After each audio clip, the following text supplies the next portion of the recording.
നമ്മുടെ ജീവിതങ്ങളിൽ, നമ്മുടെ കുടുംബങ്ങളിൽ, നമ്മുടെ സമൂഹത്തിൽ, നമ്മുടെ സഭയിൽ വിശ്വാസം വർദ്ധിക്കുവാൻ നമ്മൾ ത്യാഗങ്ങൾ എടുത്ത് പ്രാർത്ഥിക്കണം, കണ്ണുനീരോടെ പ്രാർത്ഥിക്കണം. കർത്താവേ, ഞങ്ങളുടെ വിശ്വാസത്തെ വർദ്ധിപ്പിക്കണമേ, വിശ്വാസത്തെ വർദ്ധിപ്പിക്കണമേ. നിങ്ങൾ ശ്രദ്ധിക്കണം, നമ്മുടെ കർത്താവ് ഈ കാലഘട്ടത്തെ വിവേചിച്ചുകൊണ്ട് ഇന്നലെയല്ല 2000 വർഷങ്ങൾക്ക് മുൻപ് കർത്താവ് ഒലിവുമലയിൽ ഇരിക്കുമ്പോൾ തന്റെ പ്രിയപ്പെട്ട ശിഷ്യരോട് പറഞ്ഞു, അവർ സഭയുടെ പ്രതീകമാണ്.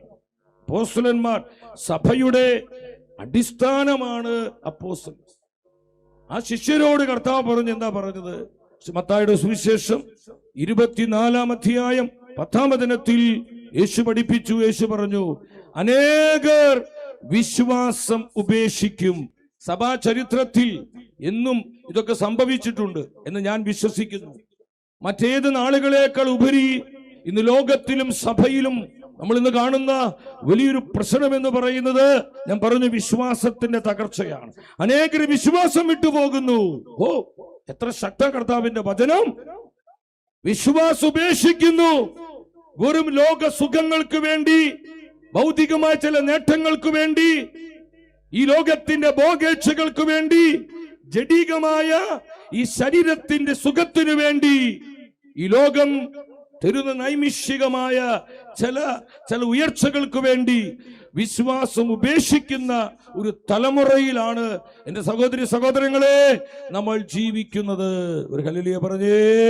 ഹല്ലേലൂയ. പ്രണയിച്ച പെണ്ണിനെ കിട്ടാൻ വിശ്വാസം ഉപേക്ഷിക്കുന്ന, പ്രണയിച്ച പുരുഷനെ കിട്ടാൻ വിശ്വാസം ഉപേക്ഷിക്കുന്ന മക്കള്.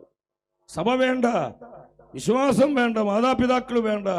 എത്ര പെൺകുട്ടികളാ, ക്രൈസ്തവ പെൺകുട്ടികളാണ് ക്രൈസ്തവ വിശ്വാസവും തിരുസഭയും സഭയുടെ കുദാശകളും വിട്ടുപേക്ഷിച്ച് അന്യവിശ്വാസത്തിലേക്ക് പോകുന്നത്.